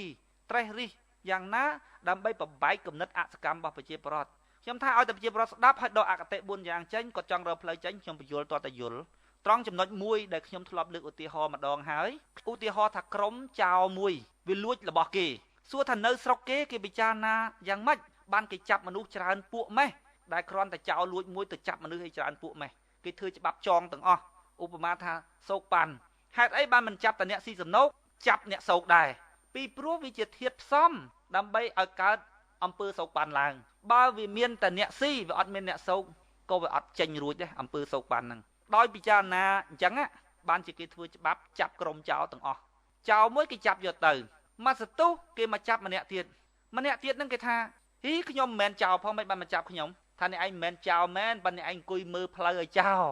ឲ្យសញ្ញាចេះចុះបានចៅលួចបានចាប់មកក្រុមហ្នឹងទៅ មកស្ទុះទៀតមកចាប់ទៀតតាទេខ្ញុំមិនមែនចោលទេហើយខ្ញុំក៏មិនមែនក្រុមអង្គុយមើលផ្លូវដែរថាមិនមែនចោលមែនមិនមែនក្រុមអង្គុយមើលផ្លូវមែនប៉ុន្តែអ្នកឯងទិញផលចោរកម្មបើអ្នកឯងអត់ទិញចោលរកកន្លែងលក់អត់បានទេអញ្ចឹងចាប់អ្នកឯងមកក្រុមនឹងដូចគ្នាជាមួយសង្គមខ្មែរឥឡូវយើងនិយាយថាមនុស្សអាក្រក់ប្រព្រឹត្តអំពើអាក្រក់នៅក្នុងសង្គមនឹងបានមានធាតុផ្សំអីខ្លះវាមានរឿងប្រជាពលរដ្ឋរត់គេចហ្នឹងក្រុមរត់គេចហ្នឹងក្រុមសង្ងំហ្នឹងគេថាអំពើអាក្រក់រីកដុះដាលហើយអំពើល្អសង្ងំហ្នឹងស្មើនឹងការទះដៃអបអសាទរទទួលអំពើអាក្រក់ឃើញទេធម្មជាតិធម៌អាក្រក់ហ្នឹងធ្លាក់ក្នុងចិត្តគាត់អាធម្មជាតិធម៌អាក្រក់ហ្នឹងស្អីអាធម្មជាតិសង្ងំសុខធម្មជាតិរស់ខ្វះសេរីភាពហ្នឹងគាត់ចេះតែរស់កើតណាអកុសលធម៌ធ្លាក់ក្នុងចិត្តអានិសង្ឃក៏វាមិនបានទៅទៀតព្រោះអីព្រោះគេចេះតែជិះជាន់បន្តគ្នាទៅអញ្ចឹងដល់ពេលទៅឋាននរកអ្នកណាទៅខ្លះទៅដល់កន្លែងអបាយភូមិកន្លែងទុកកន្លែងទោសតើអ្នកណាទៅខ្លះទៅទាំងអស់គ្នាហ្នឹងពីព្រោះមានធាតុផ្សំមួយក្រុមហ្នឹងបានកើតជាអំពើអាក្រក់មួយនឹងឡើងខ្ញុំលើកឧទាហរណ៍ដូចថាប្រសង់មួយដែលយកពុទ្ធសាសនាជាទីជំរកបាត់បង់អំពើអាក្រក់របស់ខ្លួនដើម្បីរស់នៅសុខសាន្តគាត់តែងតែឃោសនាអូសទាញប្រជាពលរដ្ឋហ្នឹងឲ្យធ្វើបន់ធ្វើច្រើនមកខ្ញុំលើកឧទាហរណ៍ណាប៉ុន្តែគ្មាននរណាដឹងជាងខ្លួនគាត់ទេមโนទ្វាជាអ្នកដល់មុនគាត់មានមโนទុច្ចរិតចង់ឃោសនាឲ្យពុទ្ធបរិស័ទហ្នឹងចូលលុយចូលអីឲ្យច្រើនមកអាខ្លួនបានដេកសុខដល់ពេលធ្លាក់នរកគេមកហៅតាអាចារ្យទៅទៀតតាអាចារ្យថាទេខ្ញុំមានដែរបោកប្រាស់គេណាតាឯងដឹងហើយនៅសង្ងំស្ងៀមតាឯងឃោសនាឲ្យគេមកចូលលុយនឹងលោកសង្ឃនឹងទៀតឲ្យចូលធ្វើបន់ជាមួយលោកសង្ឃនឹងទៀតតាឯងក៏ក្រុមជាមួយគ្នាព្រោះមโนទ្វាជាអ្នកថតមโนរបស់តាឯងដឹងតែឯងរង្គៀសចិត្តដឹងរឿងហ្នឹងតែឯងមិនប្រាប់ប្រជាពលរដ្ឋថាលោកហ្នឹងលោកបោកទេលោកហ្នឹងធ្វើមិនត្រូវវិន័យទេអត់មានហ៊ាននិយាយមានក្រុមផ្សេងទៀតហេគេមកហៅទៅនរកទៀតហ៎ហេខ្ញុំអត់បានធ្វើតាអាចារ្យដើរបោកដើរប្រាស់ដើរប្រឡប់គេមែនហើយមិនក៏ខ្ញុំទៅខាងនោះដែរពីព្រោះយើងជាអ្នកអរតនីជាអ្នកប្រគេនឲ្យប្រសង់ប្រភេទហ្នឹងដេកកន្លែងស្រួលហ្នឹងមានកម្លាំងដើរបោកគេទៀតឃើញទេអំពើអាក្រក់វិរិយដោយសារអ្នកឯងដែរអញ្ចឹងបើអ្នកឯងដឹងថាប្រសង់ហ្នឹងអញ្ចឹងហើយអ្នកឯងនៅតែទៅទៀតប្រសង់អ្នកឯងដឹងហើយតាថាមានវិន័យស្អីខ្លះហើយបើព្រះអង្គទៅសង្ងំសុកនៅកន្លែងនោះហើយយើងចេះតែទៅនាំគ្នាធ្វើបន់ធ្វើអីនៅកន្លែងនោះទៀតមានន័យថាអ្នកឯងសាទរជាមួយនឹងអំពើអាក្រក់ហ្នឹងអ្នកឯងដឹងថាកន្លែងហ្នឹងអាក្រក់ឯងមโนទ្វារបស់អ្នកឯងយ៉ាងម៉េចរង្គៀសចិត្តអត់ដឹងថាកន្លែងហ្នឹងអាក្រក់នៅតែទៅទៀតឃើញទេដល់អញ្ចឹងវាទៅតាមក្រុមតាមពួករបស់វាអញ្ចឹងទៅក្នុងសង្គមខ្មែរដែលគេជិះជាន់បានព្រោះវាមានអញ្ចឹងវាមានក្រុមជិះជាន់គេវាមានក្រុមសង្ងំឲ្យគេជិះជាន់ដល់ពេលសង្ងំឲ្យគេជិះជាន់ទៅវាធម្មជាតិអាសង្ងំយករួចតែខ្លួនសង្ងំអីហ្នឹងវាដុសនៅក្នុងសន្តានចិត្តឯងវាធ្លាក់ធរអាក្រក់ហ្នឹងអាធររស់នៅក្រោមការជិះជាន់របស់គេបានសង្ងំបានបើបរទេសដែលគេរស់នៅក្នុងសេរីភាពតែមួយថ្ងៃគេរស់មិនកើតផងគេងើបឡើងរើដល់ពេលសង្ងំអញ្ចឹងទៅអំពើអាក្រក់វារីកដុះដាលទៀតបាបក៏ធ្លាក់ក្នុងចិត្តអានិសង្ឃហ្នឹងក៏គ្មានទៀតទៅជាអតិនវៈគេជិះជាន់ពេញទឹកពេញដីទៅដោយយល់ឃើញកំណត់បែបហ្នឹងហើយបានជាខ្ញុំហ៊ាននិយាយសតអាកប្បទាំងអស់ពួកអីពួកខ្ញុំដឹងមโนទ្វារបស់ខ្ញុំដឹងថាខ្ញុំមានចេតនាល្អចំពោះប្រជាពលរដ្ឋអ្នកខ្លះគេថាអូហែងនិយាយអញ្ចឹងកាច់មូលដីការបស់ព្រះអញ្ចឹងធ្លាក់នរកធ្លាក់ប្រែតខ្ញុំថាប្រែតប្រមាណជាន់នរកប្រមាណជាន់ទុកខ្ញុំអ្នកទៅមុនចោះឲ្យអ្នកសង្ងំសុកនោះបានបន់ទៅពួកខ្ញុំដឹងដំណើររបស់ធម្មជាតិនោះតែខ្ញុំមានមโนទ្វាមโนសុចរិតហើយខ្ញុំដឹងថាខ្ញុំបានបន់ហើយបើអ្នកឯងអត់ទាំងហ៊ាននិយាយឲ្យអ្នកណាបានសេចក្តីសុខខ្លាចគេខឹងយកតែសង្ងំសុកហ្នឹងសិតតែជាធម្មជាតិធម៌អាក្រក់តាអាធម៌យករួចខ្លួនធម៌គ្មានមេត្តាករុណានៅក្នុងចិត្តហ្នឹងនេះឯងសង្ងំសុកហើយដល់ពេលយើងងើបឡើងសុកចិត្តធ្លាក់នរកធ្លាក់ប្រែតខ្លួនឯងគោះបំបាស់រៀសដើម្បីកុំឲ្យគេបោកគេប្រះបានវាទៅជាធ្លាក់នរកទៅទៀតអញ្ចឹងបើយើងដឹងដំណើររបស់ធម្មជាតិទៅហើយហ្នឹងគឺចិត្តរបស់យើងហ្នឹងកាលណាមានមโนទ្វាជាមโนសុចរិតហើយក្នុងចិត្តរបស់យើងសុចរិតហើយសកម្មភាពរបស់យើងសុចរិតចិត្តវិសុទ្ធិសីលវិសុទ្ធិចិត្តរបស់យើងវាមិនបរិសុទ្ធ 100% ទេប៉ុន្តែមโนទ្វាយើងជាមโนសុចរិតហើយយើងចង់ឲ្យអ្នកដទៃបានសេចក្តីសុខទោះបីជាយើងនិយាយអីក៏ដោយជួនកាលហ្នឹងវាមានពាក្យតគោះបោះបោកអីខ្លះមែនក៏វាគ្រាន់បើជាងអ្នកសង្ងំសុខដែរឃើញទេត្រង់ចំណុចហ្នឹងដែលយើងវែកញែកឲ្យប្រជាពលរដ្ឋហ្នឹងគាត់រកផ្លូវសម្រាប់ដើម្បីធ្វើសកម្មភាពរបស់គាត់ដើម្បីឲ្យទៅជាប្រយោជន៍សម្រាប់ថតទុកក្នុងចិត្តទៅជាតិមុខផងសម្រាប់ប្រយោជន៍របស់គាត់ក្នុងបច្ចុប្បន្នផងពេលណាគាត់ងើបក្នុងមโนទ្វាសុចរិតចង់ជួយសង្គ្រោះអ្នកដទៃអាបុណ្យក៏បានទៅចិត្តអានិសង្ឃហ្នឹងក៏បានសម្បូរសបាយទៀតណាផ្លូវវាត្រូវអញ្ចឹងណាយើងដឹងថាមโนទ្វាយើងសុចរិតហើយយើងតម្រង់កណ្ដុងកភ្លើងយើងឲ្យចំទិសដៅណាដែលមានប្រយោជន៍ខ្ញុំលើកឧទាហរណ៍ថាយើងមានមโนទ្វារបស់យើងចង់ជួយអ្នកដទៃជាមโนទ្វាបុណ្យបានមកចិត្តកត់ទុកក្នុងចិត្តទាំងអស់ឧទាហរណ៍ថាបើយើងកសាងពហិយើងគិតថាអូពហិមានទៅត្រូវអីកសាងពីព្រោះអី ពីព្រោះថាប្រសង់ជាអ្នកលះនៅលោកធម៌ទាំងអស់ហ្នឹងព្រះអង្គមានជាប់ជាពាក់ណាហើយបើយើងគិតពីរឿងការប្រើប្រាស់ពហិយទៀតមួយឆ្នាំសឹងប្រើម្ដងពីរដងហ្នឹងហើយចុះបើយើងយកទៅកសាងសាលារៀនណែមនោទ្វារបស់យើងគឺជាមនោទ្វាបនដល់ពេលយើងកសាងសាលារៀនកូនអ្នកភូមិក៏រៀនកូនយើងក៏រៀនមនុស្សអវិជ្ជាវិធុសង្គមយើងវិរិយចម្រើនវាលែងសូវមានអាដាវសាមរ័យនៅពេលដែលរំវងរំអីទៅសង្គមបានសុខឃើញទេបនក៏បានអានិសង្សក៏បានប៉ិនបើថាធ្វើនៅក្នុងន័យសាសនាគឺជំនឿរកហេតុរកផលយល់មិនឃើញទេអត់រួចពីគេបោកទេហើយកុំថាបានបនទន្ទឹមនឹងចេតនាល្អមនោទ្វាហ្នឹងណាកុំភ្លេចរឿងអវិជ្ជាសវៈវាបានធ្លាក់ទៅនៅក្នុងចិត្តដែរហើយដំណើររបស់ព្រះបរមគ្រូគឺដំណើរត្រាស់ដឹងលុបបំបត្តិរឿងអវិជ្ជាហ្នឹងហើយដល់ពេលលុបបំបត្តិរឿងអវិជ្ជារឿងអីដែលយើងធ្វើដោយការមិនយល់ត្រង់ចំណុចហ្នឹងដែលខ្ញុំនិយាយហ្នឹងវាមុខតប៉ះទៀតប៉ះតាចាប៉ះសក្រាចខ្លះដែលលោកដាច់លៀបសការៈបោកគេលែងបានលោកខឹងដល់ពេលលោកខឹងលោកនិយាយដើមយើងថាកុំស្ដាប់កុំអីហើយដល់ពេលគេមកប្រាប់យើងថាមានលោកតាអាចារ្យមានប្រសង់ខ្លាំងគេខឹងគេអីយើងសួរសិនជាមនុស្សប្រភេទណាបើមនុស្សដាច់លៀបពេលដែលយើងនិយាយទៅកុំទៅខ្វាយខ្វល់កុំធ្វើជាទីគប់ចិត្តរបស់បុគ្គលពីលខ្ញុំក៏ចង់ឆ្លើយចំពោះសំណួរលោកសរមទៅកាន់ដេចគុណព្រំធម្មជាតិមិញលោកសរមសួរថាពុទ្ធព្រះបរមគ្រូនៃយើងព្រះអង្គទ្រង់ត្រាស់ថាតុល្យភញ្ញមនុស្សតាំងការកើតជាមនុស្សនេះវាកម្រខ្លាំងណាស់ហើយដោយក្នុងសភាពជាក់ស្ដែងដែលមនុស្សយើងបានមើលឃើញថាមនុស្សកើតនៅលើផែនដីនឹងគ្រាយមករហូតមកដល់សប្តាហ៍ថ្ងៃនេះមានចំនួន 6000 លានអ្នកជាងទៅហើយបើសិនជាមនុស្សនឹងមានបំណងចង់បង្កើតមនុស្សមកថែមទៀតនឹងគឺថាកើតបានចំនួននឹងរាប់មិនអស់សួរថាហេតុអ្វីបានជាពុទ្ធព្រះបរមគ្រូនៃយើងទ្រង់ត្រាស់ថាការកើតជាមនុស្សនឹងវាកម្រអីបើមនុស្សនឹងចង់បង្កើតចំនួនប្រមាណក៏បានដែរដោយសារមនុស្សបានគិតខ្លីៗឃើញអញ្ចឹងហើយណាឃើញថាមនុស្សកើតមកវាងាយអញ្ចឹងហើយណាដល់ពេលអញ្ចឹងទៅគេគិតថាពុទ្ធដីការបស់ព្រះបរមគ្រូនៃយើងនឹងគ្រាន់តែជាការលើកទឹកចិត្តធ្វើឲ្យមនុស្សនឹងមានមោទនភាពខ្លួនឯងនឹងថាខ្លួនបានមកកើតមកជាមនុស្សនឹងបានធ្វើបុណ្យល្អហើយខិតខំប្រឹងកសាងសេចក្តីល្អថែមទៀតទៅដើម្បីឲ្យបានកើតក្នុងថ្នាក់ខ្ពស់ថ្នាក់អីអញ្ចឹងទៅណាឥឡូវនេះយើងពិភាក្សាទាំងអស់គ្នាមើលថាតើការយល់ឃើញរបស់យើងនឹងវាត្រឹមត្រូវឬក៏ពុទ្ធដីការបស់ព្រះបរមគ្រូនៃយើងព្រះអង្គត្រឹមត្រូវខ្ញុំឲ្យបងប្អូនពិចារណាអញ្ចេះបន្តិចក្នុងចំណោមសត្វដែលយើងបានមើលឃើញនៅលើផែនដីនេះបើយើងគិតជាពួកវិញមនុស្សហ្នឹងទោះបីស្បែកសស្បែកខ្មៅស្បែកក្រហមស្បែកលឿងអីក៏ដោយមកក្រុមជាមនុស្សហ្នឹងចាត់ទុកថាមួយពួកចុះឥឡូវយើងងាកទៅមើលសត្វដទៃទៀតដែលជាសត្វដេរឆានរស់នៅលើផែនដីជាមួយគ្នាគោមកពួកគោទៅក្របីមកពួកក្របីជ្រូកមាន់ទាសម្ោចកដោបឆ្លើងត្រីរាប់រយពួកនៅក្នុងពពួកត្រីនឹងទៅទៀតទៅក្តាមខ្យងចង្រិតកដោបសម្ោចកដៀឃើញរាប់ពាន់រាប់ម៉ឺនសែនពពួកទៅទៀតហើយតម្រៀបជួគ្នាមកជួទៅសួរថាតើញៀនដែលវិលជុំនៅក្នុងវត្តដាក់នេះដែលពុទ្ធព្រះបរមគ្រូនៃយើងព្រះអង្គទ្រង់ប្រាប់ពីសេចក្តីពិតនៃធម្មជាតិថាពេលណាស្លាប់ទៅតួចិត្តដែលជាតួញៀនមិនសូន្យទេទៅយោងកំណើតបន្តទៅទៀតវិលទៅវិលមកសួរថាបើសត្វនៅក្នុងពពួកផ្សេងមានចំនួនច្រើនពួកយ៉ាងហ្នឹងតើញៀនរបស់យើងហ្នឹងវាងាយទៅប៉ះជាមួយនឹងសត្វដេរឆាននោះដែរឬទេហើយញៀនហ្នឹងវាកម្រនឹងមកជួបនឹងក្រុមមនុស្សដែរឬទេបើសិនណាជាយើងគិតថាចំនួនច្រើនសប្តាហ៍ថ្ងៃនេះមាន 6000 លានអ្នកជាងហើយនៅលើផែនដីសួរថាបើប្រៀបធៀបជាមួយសត្វដេរឆានតូចអស់នោះសួរថាពីណាច្រើនជាងសត្វដេរឆានមានចំនួនច្រើនជាងដូច្នេះក្រុមពួកដែលចាំទទួលញៀនជាមនុស្សហ្នឹងវាមានចំនួនតិចពីព្រោះថាអីពីព្រោះថាមនុស្សក៏កូនតិចដែរមិនមានចំនួនអីច្រើនអញ្ចឹងការកើតមកជាមនុស្សនេះវាកម្រពីព្រោះមាត់ច្រកសម្រាប់ចាំទទួលនោះយើងមើលតែក្រុមដេរឆានទៅចោះដែលរស់នៅលើផែនដីដូចគ្នាក៏ប៉ុន្តែព្រះពុទ្ធព្រះបរមគ្រូនៃយើងព្រះអង្គទ្រង់ត្រាស់ថានៅមានសត្វដទៃទៀតមានទេវតានោះប្រមាណថ្នាក់មានព្រំប្រមាណថ្នាក់មានពួកប្រែតអសុរកាយនរកអីចឹងទៅមកកភ្លុះមកកភ្លាយចឹងទៀតទៅសួរថាតើក្រុមជាមនុស្សនឹងវាមានចំនួនច្រើនប្រមាណបើសិនជាប្រៀបធៀបជាមួយក្រុមដទៃដូច្នេះញៀនដែលមានឱកាសមកកើតជាមនុស្សនឹងវាមិនមានចំនួនច្រើនទេពីព្រោះអីពីព្រោះថាដើម្បីកើតជាមនុស្សបានវាត្រូវមាន2ចំណុច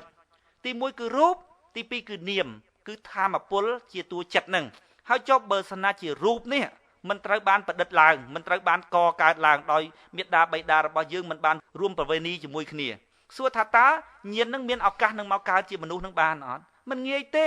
បើសិនជាយើងប្រៀបធៀបជាមួយនឹងពពួករស់នៅលើផែនដីជាមួយគ្នាដែលយើងមើលឃើញជាសត្វដេរឆានទាំងឡាយផងហ្នឹងក៏យើងឃើញថាញៀនដែលកើតមកជាមនុស្សនឹងវាកម្រទៅហើយមិនងាយទៅហើយចុះបើសិនជាយើងប្រៀបធៀបថានៅក្នុង10000លោកធាតុ ដែលនៅក្នុងភពផ្សេងប្រពុតប្រាប់រំគូនៃយើងព្រះអង្គទ្រង់ត្រាស់ថានៅក្នុងចក្រវាលយើងនេះណាមាន10000លោកធាតុមួយលោកធាតុហ្នឹងប្រមាណទៅមួយលោកធាតុហ្នឹងគឺមានព្រះអាទិត្យមួយនិងមានភពវាអមជុំវិញ7 8 9អីចឹងទៅណាដូចយើងភពផែនដីចឹងព្រះអាទិត្យមួយចឹងមានភពផែនដីភពអង្គារភពប្រហោះភពសុក្រភពសៅរ៍អីចឹងទៅវិលជុំវិញហ្នឹងមកក្រុមចឹងទៅហៅមួយលោកធាតុព្រះពុទ្ធប្រាប់រំគូនៃយើងព្រះអង្គទ្រង់ត្រាស់ថានៅក្នុងចក្រវាលយើងនេះមាន10000លោកធាតុដែលសត្វដែលមានតួចិត្តជាតួញៀនហ្នឹងឆ្លងពីលោកធាតុមួយទៅលោកធាតុមួយឆ្វាប់ទៅឆ្វាប់មកពីព្រោះតួចិត្តនេះវាលឿនណាស់វាទៅយោងកំណើតភពចុះភពដល់សួរថាតើបើក្រុមមនុស្សមានតែនៅលើភពផែនដីរបស់យើងប៉ុណ្ណឹងសួរថាតើការកើតមកជាមនុស្សនឹងវាកម្រប៉ុណ្ណាវាកម្រខ្លាំងណាស់បើសិនណាជាយើងប្រៀបធៀបជាមួយនឹងជីវិតនៃសត្វដទៃទៀតទាំងវងទាំងវាយរាប់លានពពួកទៀតនោះដូច្នេះជីវិតដែលកើតមកជាមនុស្សនឹងកម្របំផុតកម្រមួយទៀតដែលព្រះពុទ្ធចាត់ទុកថាជារឿងកម្រហើយជារឿងប្រសើរដែលមានសម្រាប់តែមនុស្សលោកឥឡូវយើងងាកមកមើលថាតើក្នុងបុព្វកាលរហូតមកដល់សប្តាហ៍ថ្ងៃព្រះពុទ្ធត្រាស់ដឹងតែនៅក្នុងជីវិតជាមនុស្សនឹងព្រះសម្មាសម្ពុទ្ធទាំងអស់ទ្រង់ត្រាស់តែនៅក្នុងជីវិតជាមនុស្សនឹងពីព្រោះអីពីព្រោះថាឥន្ទ្រីរបស់មនុស្សនឹងវាជាឥន្ទ្រីដែលខុសពីសត្វដទៃសត្វដទៃទៀតនោះឥន្ទ្រីរបស់វានឹងមិនអនុញ្ញាតឲ្យញៀនដែលជាតួចិត្តនៅខាងក្នុងនឹងអាចសម្លឹងមកពិភពលោកខាងក្រៅនឹងឲ្យដឹងដូចមនុស្សទេខ្ញុំលើកឧទាហរណ៍ថាភ្នែកមួយទៅចោះភ្នែកគោវាមិនអាចសម្លឹងមកខាងក្រៅពិភពលោកនឹងឲ្យឃើញពណ៌ដូចភ្នែកមនុស្សបានទេក៏ប៉ុន្តែតួញៀននៅខាងក្នុងនឹងមិនមែនថាញៀនគោតូចជាងញៀនមនុស្សអត់អញ្ចឹងទេពីព្រោះថាសត្វលោកទាំងអស់មានតួញៀននឹងដូចគ្នាយើងដែលកើតមកជាមនុស្សនឹងក៏ធ្លាប់កើតមកជាគោក៏ធ្លាប់កើតមកជាសមោចក៏ធ្លាប់កើតមកជាកឌាតួញៀននឹងជាតួញៀនតែមួយយើងនិយាយតែមួយខ្លាចច្រឡំទៀតថាតួញៀននឹងជាតួព្រលឹងដែលអត់រលាយពុទ្ធនិយាយពីស្ថានភាពនៃចិត្តនឹងគឺកើតរលត់ដូចគ្នាអញ្ចឹងក៏ប៉ុន្តែខ្ញុំចង់និយាយឲ្យស្រួលស្ដាប់ថាញៀនដដែលនឹងទៅចោះដែលមកបដិសន្ធិជាមនុស្សនឹងក៏ធ្លាប់ចាប់បដិសន្ធិជាសត្វដទៃល្អិតល្អោចនឹងដែរនៅក្នុងរឿងដំណើរការពីចំនួនពុទ្ធហ្នឹងក៏មានការដែលមនុស្សស្លាប់ទៅកើតជាសត្វតូចតាចអស់ហ្នឹងដែរដូច្នេះយើងច្រឡំថាប្រហែលជាតួញៀននៃសត្វតូចដូចជាតកៅកដោបមូសអីហ្នឹងមិនមែនជាញៀនរបស់មនុស្សព្រោះញៀនរបស់មនុស្សប្រហែលជាធំមិនអាចចូលក្នុងសត្វទាំងអស់ហ្នឹងបានទេតួញៀនជាតួដឹងគ្រាន់តែឥន្ទ្រីរបស់សត្វនីមួយហ្នឹងវាមិនមែនពិសេសដោយឥន្ទ្រីរបស់មនុស្សឥន្ទ្រីរបស់មនុស្សហ្នឹងដូចជាខ្ញុំនិយាយមិញថាតាមភ្នែកមួយអញ្ចឹងមនុស្សអាចបែងចែកបានអញ្ចឹងណាខ្ញុំលើកឧទាហរណ៍អញ្ចេះតាមភ្នែករបស់យើងណាយើងអាចមើលឃើញពណ៌នៅក្នុងធម្មជាតិហ្នឹងច្រើនពណ៌ណាពេលណាតួភ្នែករបស់យើងហ្នឹងវាខូចទៅដែលគេហៅថាខ្វាក់ពណ៌ហ្នឹងណាវាឃើញតែប្រមាណពណ៌វាឃើញតែសហើយខ្មៅអីចឹងទៅសួរថាតួញៀននៅខាងក្នុងហ្នឹងបានផ្លាស់ប្ដូរហ៎តួញៀនដែលជាតួដឹងនៅខាងក្នុងអត់មានផ្លាស់ប្ដូរអីទេប៉ុន្តែសួរថាតួញៀនហ្នឹងអាចដឹងធម្មជាតិខាងក្រៅហ្នឹងឲ្យបានល្អដូចភ្នែកគេដែលគេដឹងពណ៌ទាំងអស់ហ្នឹងអត់ដឹងទេតួញៀនតែដដែលប៉ុន្តែចំពោះភ្នែកមួយដែលខូចពណ៌តួញៀននៅខាងក្នុងហ្នឹងមើលឃើញតែប៉ុណ្ណឹងដែរមើលឃើញតែសហើយខ្មៅដែរអញ្ចឹងតួញៀនដែលនៅក្នុងសត្វគោសត្វក្របីហ្នឹងវាមិនអាចដឹងបានពីព្រោះកែវភ្នែកដែលជាឥន្ទ្រីរបស់សត្វគោសត្វក្របីជ្រូកមាន់ទាសត្វដេរឆានទាំងឡាយហ្នឹងវាជាឥន្ទ្រីដែលមិនពិសេសដូចឥន្ទ្រីរបស់មនុស្សលោកត្រង់ចំណុចហ្នឹងដែលព្រះពុទ្ធប្រាប់រំគូនៃយើងទ្រង់ចាប់ចំណុចថាទលភ័ញ្ញចាប់មនុស្សសតាំងការកើតជាមនុស្សហ្នឹងវាកម្រពីព្រោះអីពីព្រោះឥន្ទ្រីរបស់មនុស្សហ្នឹងពិសេសណាស់មិនឃើញព្រះសម្មាសម្ពុទ្ធរាល់ព្រះអង្គទេតែពេលណាត្រាស់ជាពុទ្ធគឺមកត្រាស់នៅក្នុងជីវិតជាមនុស្សលោកហ្នឹងពីព្រោះឥន្ទ្រីរបស់សត្វមនុស្សលោកហ្នឹងគឺខួរក្បាលក៏ល្អចេះត្រេះរិះពិចារណាភ្នែកច្រមុះឥន្ទ្រីទាំងឡាយហ្នឹងគឺវាប្រសើរជាងសត្វដេរឆានទាំងឡាយហ្មងធ្វើឲ្យមនុស្សហ្នឹងអាចវិបស្សនាអាចត្រេះរិះពិចារណាដោយសារខួរក្បាលរបស់មនុស្សហ្នឹងល្អក្រៅពីជីវិតជាមនុស្សសត្វតែជីវិតសោយទាំងអស់ដូចជាជីវិតសត្វដេរឆានជីវិតទេវតាអីសត្វតែជាជីវិតសោយកាលណាសោយអស់កម្មអាក្រក់ទៅក៏ទៅយោងកំណើតទៅតាមកម្មរបស់ខ្លួនទៀតទៅឬក៏កើតមកជាមនុស្សលោកអីអញ្ចឹងទៅខ្ញុំចង់និយាយថាកន្លែងមនុស្សលោកហ្នឹងគឺជាកន្លែងបែងចែកបើសិនណាជាមនុស្សលោកហ្នឹងចេះប្រើឥន្ទ្រីប្រើសក្តានុពលភាពរបស់ខ្លួនហ្នឹងដើម្បីជាប្រយោជន៍គឺប្រើបានជាប្រយោជន៍ខ្លាំងណាស់ហេតុអ្វីបានមនុស្សបដោយខ្លួននេះដែលមានឱកាសកើតជាមនុស្សដែលវាប្រសើរថ្លៃថ្លារួចទៅហើយនេះធ្វើខ្លួនឲ្យដូចជាសត្វដេរឆានរួចទៅយោងកំណើតនឹងសត្វដេរឆានវិញដែលមិនងាយមានឱកាសមកកើតជាមនុស្សវិញនេះមិនក៏មិនធ្វើខ្លួនឲ្យបានសម្រេចចាកចេញផុតភពនៅក្នុងជាតិជាមនុស្សឬក៏មិនបានអីក៏កើតនៅក្នុងសុគតិភពដែររឿងអីដែលប្រឡែងខ្លួនឲ្យកើតក្នុងអបាយភូមិពីព្រោះសត្វទាំងអស់ហ្នឹងអត់ដឹងព័ត៌មានអំពីខ្លួនឯងអត់ដឹងព័ត៌មានអំពីវត្តដាក់ពីព្រោះខ្លួនហ្នឹងយកតែភ្នែកហ្នឹងមើលធម្មជាតិទាំងឡាយហ្នឹងមិនព្រមយកបញ្ញាទៅពិចារណាឃើញពុទ្ធដីការបស់ព្រះបរមគ្រូអីអញ្ចឹងទៅ ចាត់ទុកជាការលេងសើចចាត់ទុកជាទស្សនៈជាការព្រៀនប្រដៅអប់រំគ្រាន់តែចង់លើកទឹកចិត្តឲ្យមនុស្សធ្វើសេចក្តីល្អនេះជាសេចក្តីប្រមាទមួយរបស់មនុស្សអញ្ចឹងបានព្រះពុទ្ធប្រាប់រំគ្រូនៃយើងមុននឹងបរិនិព្វានព្រះអង្គទ្រង់ត្រាស់ថាសូមសត្វលោកទាំងអស់គ្នានឹងធ្វើសេចក្តីល្អចំពោះខ្លួនឯងនិងចំពោះអ្នកដទៃដោយក្តីមិនប្រមាទសេចក្តីប្រមាទនឹងគឺជាសេចក្តីស្លាប់ទាំងរស់ទៅហើយឆ្លងកាត់សំណួរបាញ់ហ្នឹងអាត្មាភាពដឹងថាញោមបរិយាយបកស្រាយនេះគឺចង់ពន្យល់ទៅដល់ពួកមនុស្សហ្នឹងឲ្យមានការយល់ដឹងអំពីព្រះធម៌ប៉ុន្តែអាត្មាខ្លាចទៅជាគ្រឿងសម្ញើញខ្លាចទៅជាងបន្លាចគាត់ទៅវិញអញ្ចឹងបានឆ្លងកាត់សំណួរដែលញោមបានបកស្រាយបាញ់មិញនេះអាត្មាមានសេចក្តីសង្ស័យតែអាត្មាមិនទាន់កាត់សួរអាត្មាមិញមានសេចក្តីឆ្ងល់ថាញោមថាញាណរបស់មនុស្សគឺជាញាណពិសេសជាងញាណសត្វដេរឆានដតេខ្ញុំមិនបាននិយាយថាញាណរបស់មនុស្សពិសេសជាងញាណរបស់អន្ត្រីអាត្មាសុំទោសអន្ត្រីរបស់មនុស្សគឺជាអន្ត្រីពិសេសជាងអន្ត្រីសត្វដេរឆាននានាទាំងអស់ជ្រូកមាន់ទាឆ្កែឆ្មាជាដើមប៉ុន្តែដល់ពេលអញ្ចឹងហេតុអ្វីបានជាមនុស្សយើងនេះអាត្មាភាពមានភ្នែកមានច្រមុះដូចញោមហើយសាសដតេអីក៏មានភ្នែកមានច្រមុះដូចគ្នាដែរភ្នែកតិចច្រមុះអណ្ដាតអីហ្នឹងដូចគ្នាទាំងអស់ចុះហេតុអ្វីបានជាញោមឆ្លាតជាងអាត្មាខ្សោយបញ្ញាជាងញោមត្រង់ហ្នឹងញៀនដូចគ្នាអន្ត្រីដូចគ្នាសោះចាំមិនខ្សោយហើយមនុស្សដូចគ្នាមិនថាប្រៀបមនុស្សនោះវាគ្រាន់បើជាងសត្វដេរឆានចុះដល់ពេលមនុស្សដូចគ្នាអញ្ចឹងតើវាយ៉ាងម៉េចទៅវិញហើយនិយាយមួយទៀតរឿងអន្ត្រីហ្នឹងពីមុនមកថាបានជាញៀនហ្នឹងប្រើមិនបានជាប្រយោជន៍មិនបាននៅការត្រាស់ដឹងព្រោះអន្ត្រីហ្នឹងវាអន់ប្រព័ន្ធដែលឲ្យញៀនវាដឹងហ្នឹងវាខ្សោយវាអន់អញ្ចឹងកន្លងមកដូចធ្លាប់និយាយថាមកពីអាសវៈទេដែលជាគ្រឿងប្រឡាក់មកដល់ឥឡូវវាញោមជែកមកវាទៅជាវិបត្តិរឿងអន្ត្រីទៅវិញអញ្ចឹងអាត្មាចង់បញ្ជាក់ថាអន្ត្រីហើយអាសវៈហ្នឹងអាត្មានិយាយតាមការឆ្ងល់ខ្លួនឯងផងទេហើយតើញោមញែកយ៉ាងម៉េចឲ្យដាច់ហើយមនុស្សអាត្មាដូចញោមដែរទៅយ៉ាងម៉េចបានអាត្មាខ្សោយជាងញោមឆ្លាតជាងអាត្មាដើម្បីផ្សំឲ្យកើតជាមនុស្សលោកបាននោះណាតាមការសិក្សារបស់ព្រះពុទ្ធហើយយើងសិក្សាបន្តមកឃើញថាវាជាក់ស្ដែងពិតប្រាកដព្រះពុទ្ធប្រាប់រំគ្រូដល់យើងព្រះអង្គទ្រង់ត្រាស់ថាដើម្បីកើតជាមនុស្សនឹងត្រូវមានខណ្ឌ5ទី1គឺរូបខណ្ឌដែលជារូបនឹងទី2គឺតួចិត្តដែលព្រះពុទ្ធប្រាប់រំគ្រូដល់យើងរាប់ទៅគឺវេទនាសញ្ញាសង្ខារនិងវិញ្ញាណដែលជាតួចិត្តនឹងរូបរាងកាយដែលជារូបរាងកាយរបស់មនុស្សនឹងបើតាមអ្នកវិទ្យាសាស្ត្រគេបានស្រាវជ្រាវដូចខ្ញុំធ្លាប់និយាយថាអ្នកវិទ្យាសាស្ត្រគេស្រាវជ្រាវតែទៅលើរូបតាមអ្នកវិទ្យាសាស្ត្រស្រាវជ្រាវគេស្រាវជ្រាវទៅឃើញថាហេតុអ្វីបានជាមនុស្សមានរូបខុសគ្នាពីព្រោះថាសម្ព័ន្ធម៉ូលេគុលដែលចងគ្នាដែលគេហៅថា DNA នោះគេវែកញែកទៅឃើញថាមនុស្សម្នាក់មានសម្ព័ន្ធម៉ូលេគុលដែលចងគុំគ្នាកើតជារូបនឹងខុសគ្នាឧទាហរណ៍ខ្ញុំធ្លាប់និយាយឲ្យថាគ្រាន់តែចំនួនលេខឧទាហរណ៍ថាយើងប្រើសប្តាហ៍ថ្ងៃនឹងប្រើប្រមាណលេខយើងប្រើចំនួនលេខតែ10លេខទេគឺលេខ0លេខ1លេខ2លេខ3លេខ4លេខ5លេខ6លេខ7លេខ8លេខ9យើងប្រើចំនួនតែ10លេខនេះទេក៏ប៉ុន្តែដោយសារការតម្រៀបគ្នានៃលេខទាំងអស់ហ្នឹងមុនក្រោយខុសគ្នាទៅ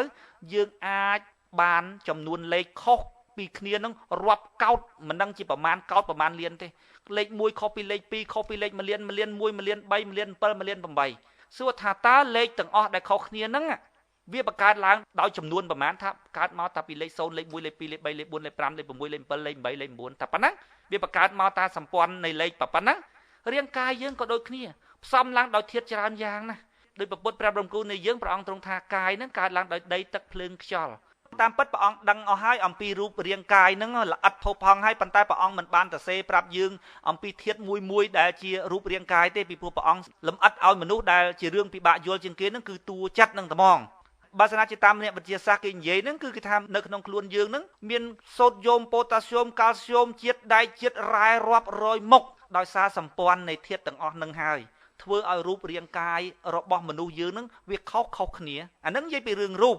នេះអារឿងរូបហ្នឹងដែលជាឥន្ទ្រីដែលខ្ញុំនិយាយមិញហ្នឹងថាឥន្ទ្រីរបស់មនុស្សវាប្រសើរជាងឥន្ទ្រីរបស់សត្វប៉ុន្តែនៅក្នុងពពួកមនុស្សហ្នឹងឥន្ទ្រីរបស់មនុស្សមួយហ្នឹងវាខុសពីឥន្ទ្រីរបស់មនុស្សផ្សេងទៀត